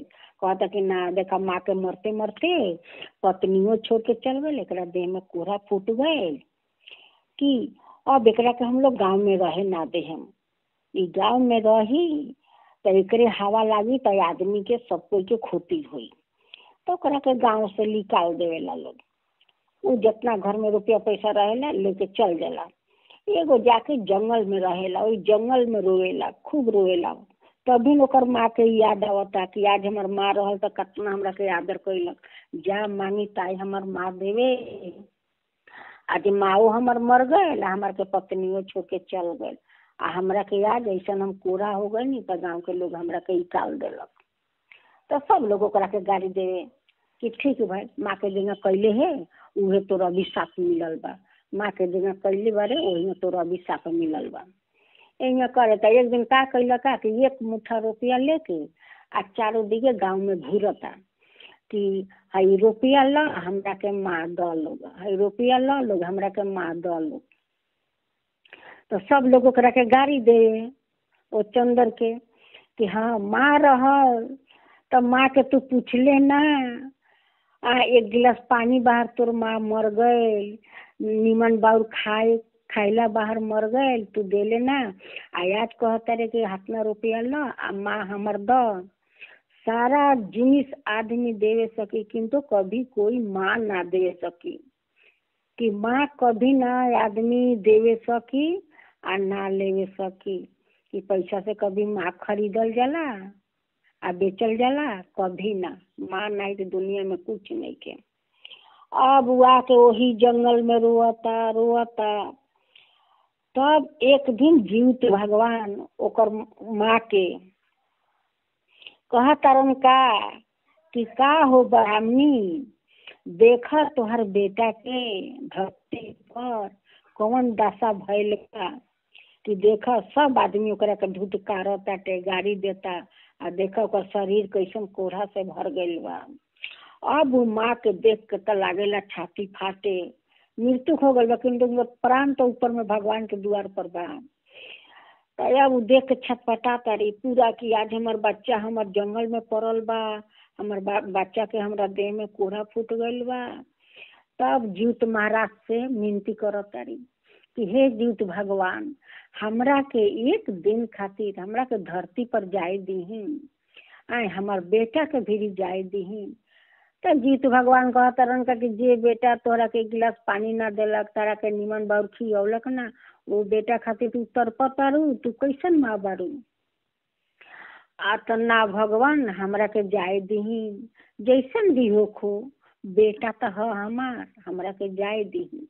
तब वे जीवित भगवान कहलेंगे ठीक बा, तू जाए चाहता रू तो तू जा, किंतु तोहरा के एक दिन खातिर धरती पर बैठाए हम।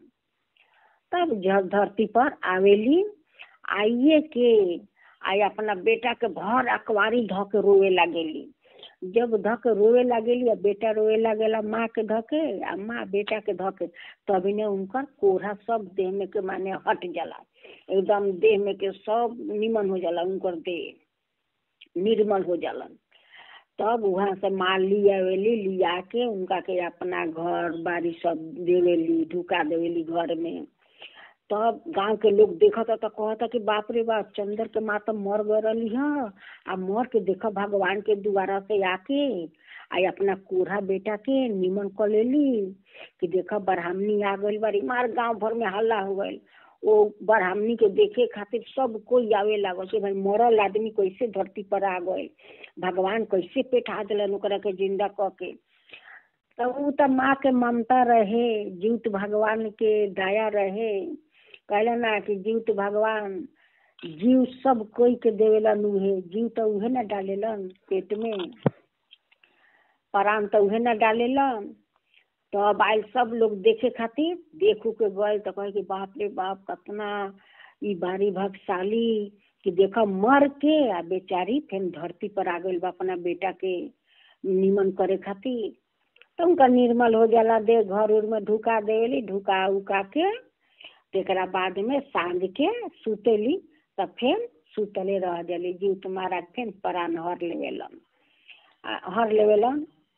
तब का करला वो बेटा कि जितना घर में सब धन संपत्ति रहेला, वो माँ के धूमधाम से बाजा बजा के आ ले जाला शमशान में जरावे खातिर, चंदन के लकड़ी पर जरावेला। आ जितना पैसा कौड़ी होला वो सब दान पुण्य करेला।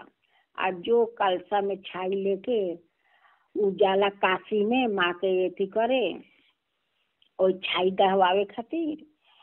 तब वहाँ सब पंडा सबके दान करेला, जितना पंडा लोग रहेला जग उगो करावेला, दान पुण्य करावेला। दान पुण्य करा के तब कहेला कि आज जीवित भगवान के देहल हम हई, आज तो हमार माँ नहीं थी, तो ये सब हमार धन का हुई, ये सब अपना माँ के हम अपना दान कर दें कि हमार माँ के आत्मा के जे में शांति मिलो। आ जीवित महाराज हमार माँ के शांति राखस। आ जीवित भगवान सबके ऐसे ही माँ देश, ऐसे ही ममता देश। आज के जीवतिया व्रत के कथा यहीं पर समाप्त होता। सभी बोली जीवित भगवान की जय हो। हे जीवित भगवान सब पर अपन कृपा बनाए रखी। जीवतिया व्रत के दिन के कुछ जानकारी दे जाता नहीं। जे माँ जीवतिया व्रत कैले वालोग, जे माँ जीवतिया व्रत कैले वालोग आज उपवास वालोग, वो लोग के कुछ जानकारी दे चाहता नहीं। हम एगो रुआ लोग के कथा सुनाएम, उ कथा के रुआ लोग अच्छा है सुनेम। ये कथा में रुआ लोग खातिर आज के खातिर जानकारी बा। आज के दिन कैसे रहे के चाहिए, का ना करे के चाहिए, ई कथा में रुआ के समझ आ जाई। कथा के अंत तक जरूर देखब। एगो गांव रहे। गांव में एगो माँ पापा और एगो बेटा रहत रहलन। वो औरत के और कोई भी ना रहे, सिर्फ पति और एगो बेटा। बस जो गांव में वो लोग रहत रहे लोग, वो गांव में आमदनी बहुत कम रहे, पैसा कौड़ी के आमदनी जो होला बहुत कम रहे। अब बाप और बेटा दोनों जन माँ से कहता, माँ हमके परदेश जाए के बा, यहाँ पे कुछ आमदनी होते नहीं के तो कैसे हमनी के गुजारा चली। माँ हमनी के परदेश जाए चाहता नहीं, हम पापा के साथ हम भी चल जाए परदेश में, वहाँ पे कमाए।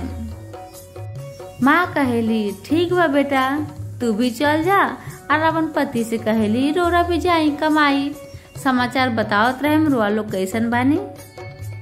पापा और बेटा परदेश में चल जाला लोग कमाए खातिर। वहाँ पे ठीक है अच्छा खासा कमाई होला, वहाँ पे आमदनी बहुते बढ़िया होला, इतना कमाई होला जो कहल मुश्किल रहेला। लेकिन हर महीना महीना पापा और बेटा मिलके पैसा जितना कमाए लोग, ओमे से कुछ कुछ पैसा अपन माँ खातिर भेजत रही लोग, अपन पत्नी खातिर भेजी। बेटा भेजन माँ खातिर, पति भेजन पत्नी खातिर। बस वो लोग पैसा भेजी लोग, हर महीना पैसा भेजत रही लोग। माँ कहाँ कमात रही है, कहाँ से पैसा उनकर मिली, तो बाल बच्चा और पति पैसा भेजत रहन हर महीना महीना करके।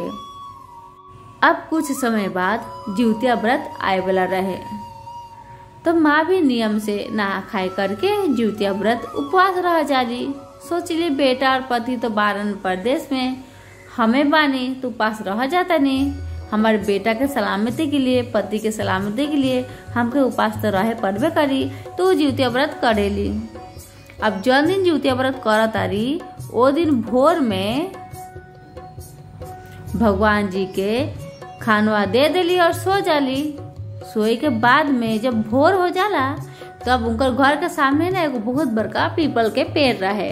उहे पीपल के पेड़ के पास जाके खारा हो जाली, तनी छाव में जाइली, छाए रहेला, वहाँ पे तनी खारा हो जाली, सुंदर सा हवा आवत रहेला।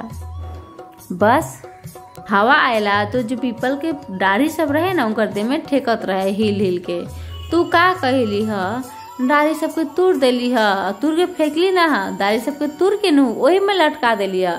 डाढ़ी का आदमी तोड़ देला, तोड़ के वही में छोड़ देला, बस ऐसे करके छोड़ देली ह। लगभग वो 5 गो डाढ़ी तोड़ ली ह। इधर माँ 5 गो डाढ़ी तोड़तारी, उधर उनकर बेटा के 5 उंगली टूटता।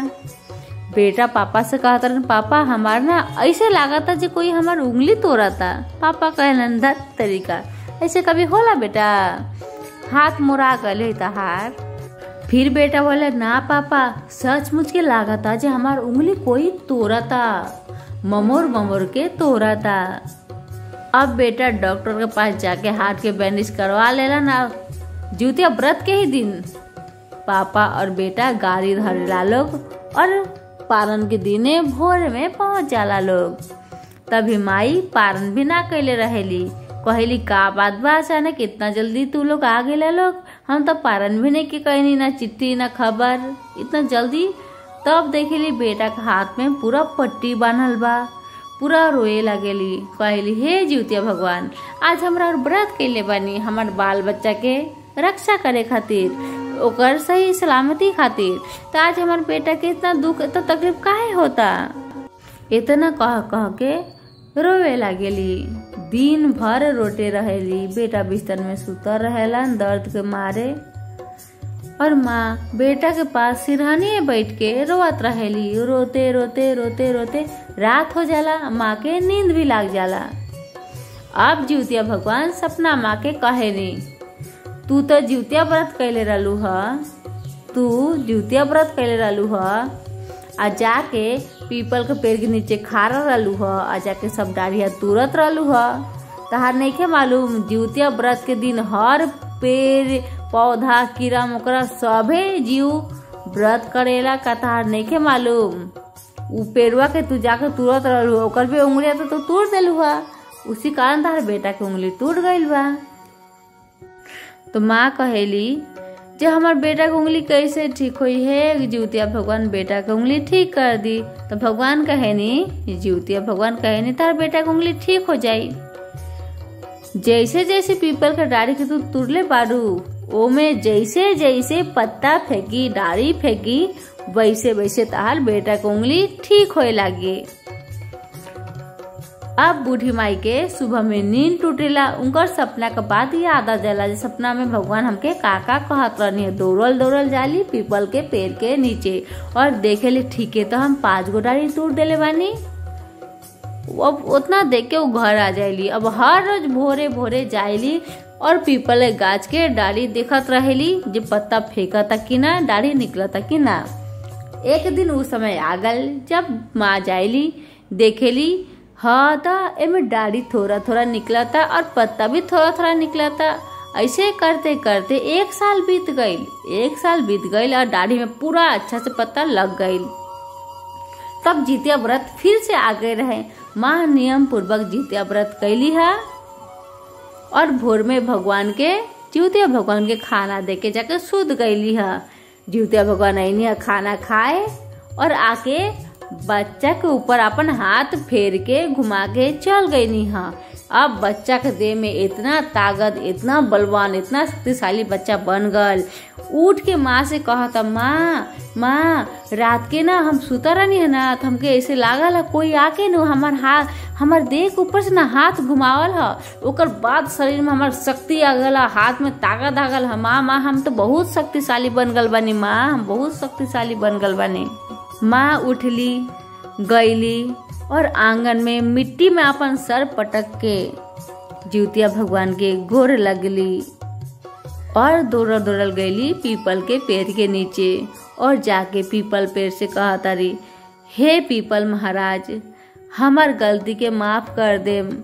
हम जिंदगी में आपसे कभी भी पत्ता, साग, सब्जी, घास, भूसा कुछ के भी जितिया व्रत के दिन ना तोड़ेम और दुनिया भर में ये बात फैला देम जे जितिया व्रत करी उ कोई भी साग, पात, पत्ता जितिया व्रत के दिन कुछ भी ना तोड़ी। यहाँ तक कि हम कंघी भी अपन बाल में ना लगाएम। कंघी लगाए से तो बाल टूट जाई। यहाँ तक हम सारे लोग के ये सब बात फैला देम और पीपल महाराज से माफी मांग के घर आ जाली। कहल जाला जी जितिया व्रत करे से ना आदमी के एगो धागा तक भी ना तोड़े के चाही। सब जीव काटे के बा। हर कोई के घर में काम काज रहेला। हर कोई के घर में जरूरी नहीं है जे 2 आदमी बा 3 आदमी बा, काम काज करे वाला आदमी बा। अगर सब्जी काटे के बा तो का करी, बगल के पड़ोसी के बोल दी काट दे के। अगर और देवरानी जेठानी बा वो लोग जितिया व्रत ना करेला तो वो लोग काट दी लोग। लेकिन जितिया का व्रत के दिन कुछ काटे के ना, दूरे के ना, इतना याद रखे हम लोग। और हमारी कथा के ज्यादा से ज्यादा शेयर करें हम लोग ताकि सारे लोग जाने सकी जितिया के व्रत के दिन का ना करल जाला। अगर कथा अच्छा लागल होई तो चैनल के सब्सक्राइब करके बेल आइकन के दबा के और हमारे साथ जुड़ल रहें। आप सभी के बहुत बहुत धन्यवाद।